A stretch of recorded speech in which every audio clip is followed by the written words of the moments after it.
Olá, tudo bem? Eu sou a Vanessa, eu sou a mãe do Pedro e da Lívia, meus dois pequenos autistas, e vou falar nessa data tão importante, que é o dia 2 de abril, que é o Dia Internacional da Conscientização do Autismo. E vou falar da importância dos profissionais da saúde, tanto para o diagnóstico, né, quanto para as estimulações. Então, um item que eu achei aqui bastante simples e didático, que é o autismo, né, que eu vou estar lendo aqui para vocês, que é o nome oficial, que é transtorno do espectro autista, que a gente fala de TEA, né, TEA, que é uma condição de saúde caracterizada por um déficit na comunicação social, na parte de socialização ou comunicação verbal ou não verbal, e na parte comportamental, né, que é interesse restrito ou hiperfoco, que a gente chama, e os movimentos repetitivos, né. Então, não é uma só, mas há subtipos nesse transtorno, que então por isso que a gente chama de espectro, e há níveis de suporte dentro desse espectro, né? E o que são níveis de suporte? São níveis de o quão a pessoa vai ser independente, né? E então a gente fala que é o nível 1, 2 e 3. E pode estar associado ao autismo a parte de deficiência intelectual, epilepsia, enfim, pode outros tipos de transtornos ou até mesmo doenças. O autismo não é uma doença, então não há cura, né? O que há são estimulações para a pessoa conseguir, tanto na parte de se comunicar, quanto na parte de se controlar, né? Enfim, de conseguir viver nesse nosso mundão que é tão difícil. Um outro dado importante que saiu no dezembro do ano passado, que é do CDC, que eu vou ler aqui, que é o Centro de Controle de Doenças e Prevenção lá dos Estados Unidos, que eles fizeram uma coleta de informações em 2018 e analisaram que uma em cada 44 crianças de até 8 anos foram diagnosticadas com autismo. Então, você vê que é um número alto, e de acordo com esse número alto, a gente tem, e como não há uma identificação visual do autismo, né? Então, a gente percebe que tem muitos autistas por aí, autistas que nem são diagnosticados, que nem sabem que são, né? E uma maneira da gente pegar e auxiliar, ter empatia e tudo mais, é conhecer um pouco. Bom, o primeiro profissional que para mim é super importante é o pediatra. O pediatra, ele conhece os marcos de desenvolvimento de uma criança. Então, ele acompanha a criança, né, desde o nascimento até a criança não poder mais ver o pediatra. Então, ele sabe todos esses marcos. Então, se, por exemplo, a criança não está nesse marco, então ele já deveria, né, indicar profissionais para auxiliar as estimulações para a criança ou encaixar no marco, né, ou, enfim, ou ter outros tipos de profissionais que ela vai precisar ter, sei lá, às vezes pro resto da vida. Mas enfim, ele é o principal, é o ponto assim que eu vejo assim, que ali ele vai auxiliar principalmente os pais de primeira viagem que não conhecem os marcos. E também desmistificar esse que tantas pessoas tanto falam, cada criança tem seu tempo. Desculpa, é uma bobagem, não tem esse negócio de cada criança tem seu tempo. Há marcos e os marcos precisam ser respeitados. Se o seu filho, a sua filha, não está dentro desse marco, algo precisa ser feito. Não quer dizer que é um autista. Não. É algo assim, há um atraso e esse atraso precisa ser ou estimulado para ser sanado ou, enfim, ter uma estimulação contínua. Então, o papel do pediatra ele é super importante, porque ele vai indicar, por exemplo, um neuropediatra ou um psiquiatra infantil. Para quê? Para tentar, por exemplo, fechar um laudo de autismo, né?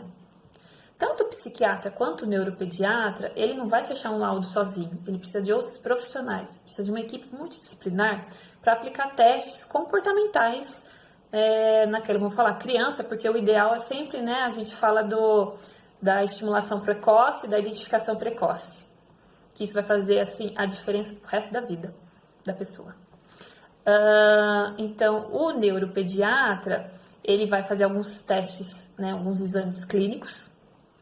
E o psiquiatra, além de fazer uma solicitação, às vezes, para um neuro para fazer esses exames, o psiquiatra, ele pode, às vezes, vai precisar indicar algum tipo de remédio, medicação, para, às vezes, controlar alguma ansiedade, né, alguma hiperatividade, a parte às vezes, do sono, enfim. a importância do neuro e do psiquiatra, porque eles que vão fechar o diagnóstico. Então, quais são os outros profissionais que são necessários? Bom, o fono, né, o fonoaudiólogo, ele vai auxiliar nessa parte da comunicação, né, que normalmente o autista tem um atraso na comunicação, então ele vai tanto auxiliar numa comunicação verbal, caso consiga, né, o autista consiga se comunicar verbalmente, ou partir para uma comunicação alternativa, né, que é através, às vezes, do que a gente chama de PECs, que é um livrinho com figuras, ou às vezes, hoje em dia também tem no tablet, enfim. É uma maneira da pessoa, né, eu acho que assim, é o principal.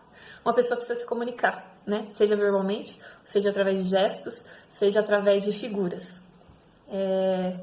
Isso eu acho que muitos autistas são frustrados porque eles, às vezes, não, por um diagnóstico muito tardio, ou para os pais que às vezes tem aquela esperança que meu filho vai falar, então eu não vou introduzir o PECs, que uma coisa não tem nada a ver com a outra, né? O PECs ele pode auxiliar até sair essa fala, enfim. Então, essa criança às vezes é frustrada porque ela não consegue se comunicar, ela não consegue expressar o que ela está sentindo. Então, a fonoaudióloga, o fonoaudiólogo precisa, né? É um papel tão importante. Ele vai auxiliar tanto a parte também da musculatura, né? Muitos autistas, eles têm essa parte de babar, né? Que esquece de engolir. Então, toda essa parte muscular, ela é trabalhada. Bom, o outro profissional é o psicólogo. O psicólogo vai trabalhar a parte comportamental, né? Então, o autista, às vezes, tem essa rigidez, né? Do comportamento, que tudo tem que seguir uma sequência, uma linha, né? Por você vê, às vezes, muitos autistas enfileirando, né? Então, esse enfileirar, essa sequência, essa rotina, para eles é muito importante. Então, o profissional, o psicólogo, ele vai trabalhar também essa parte de vamos quebrar essa rotina, vamos quebrar essa sequência para você conseguir se controlar, para não entrar numa crise, porque às vezes quebrando essa sequência, o autista ele entra em crise, porque ele não entende, ele não como que era A, B, C e você tirou o B de mim e isso não tá certo e tal, e aí entra nessa crise que algumas pessoas, às vezes por não saber, por ignorância, acha que é uma birra, é uma criança sem educação, é um pai que não deu limites, e não, é uma crise, né? Alguma coisa ali saiu da sequência, isso frustra, né? Isso deixa eles extremamente perturbados. Então, o psicólogo tem esse papel na parte comportamental. Outro profissional que também tem um papel muito importante é o terapeuta ocupacional. A gente fala assim que é um terapeuta ocupacional com integração sensorial, né? Então, os autistas, às vezes, eles têm problemas com relação a texturas, a sensibilidade auditiva, visual, enfim, o terapeuta ocupacional ele vai trabalhar essa parte, né? De tentar, assim, equilibrar, né? Toda essa parte sensorial de toque, enfim, você vê a importância, né, disso, né? Todos esses profissionais são extremamente importantes, por isso que a gente fala assim que o autismo ele é estimulado por uma equipe multidisciplinar. Então, fora esses profissionais, ainda alguns autistas eles precisam de às vezes um nutricionista por uma conta de uma seletividade alimentar, né, para tentar trabalhar um pouco essa parte de texturas, enfim, de ter uma alimentação saudável, né? E alguns vão precisar também de um fisioterapeuta, que às vezes eles têm atrasos motores, né, atrasos de equilíbrio, né, enfim, de força e tudo mais. Então, o fisioterapeuta também é importante.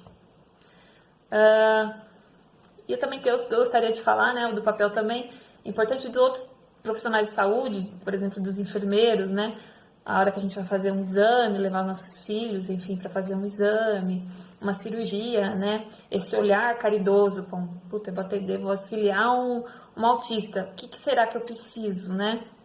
Deixa eu perguntar para o acompanhante, para o pai, para a mãe, para a avó, enfim, o que eu posso auxiliar, né? Para deixar às vezes um ambiente, né, mais tranquilo, né? O que eu posso fazer, enfim, por isso que identificar e perguntar é muito importante, né? Porque às vezes vai entrar numa crise e não vai conseguir fazer o procedimento necessário, né? Então, o que pode ser auxiliado, o que pode ser ajudado? Enfim, eu acho que eu quis dar uma pincelada nos profissionais, eu acho que eu não esqueci nenhum. Mas enfim, o que eu vejo é a importância, você viu que pega lá do começo, que é o pediatra, né? E vai indo. E o tratamento, que não é tratamento, a gente fala que são estimulações, tá? E precoce, né? A gente consegue identificar o autismo até em bebês. Então, esse negócio de, vamos fechar um diagnóstico com 4, 5 anos, 8 anos, é uma bobagem, né? Muitos comportamentos já dá pra gente ver, né, na amamentação de um bebê, que não tá olhando no olho da mãe, enfim, enfileiramento, tem tanta parte assim, características que a gente pode identificar e os profissionais da saúde estão aí para auxiliar, para aprender e para ajudar. Então é isso que eu queria passar. Então é o aprender para respeitar. Obrigada e vamos à luta. Tchau.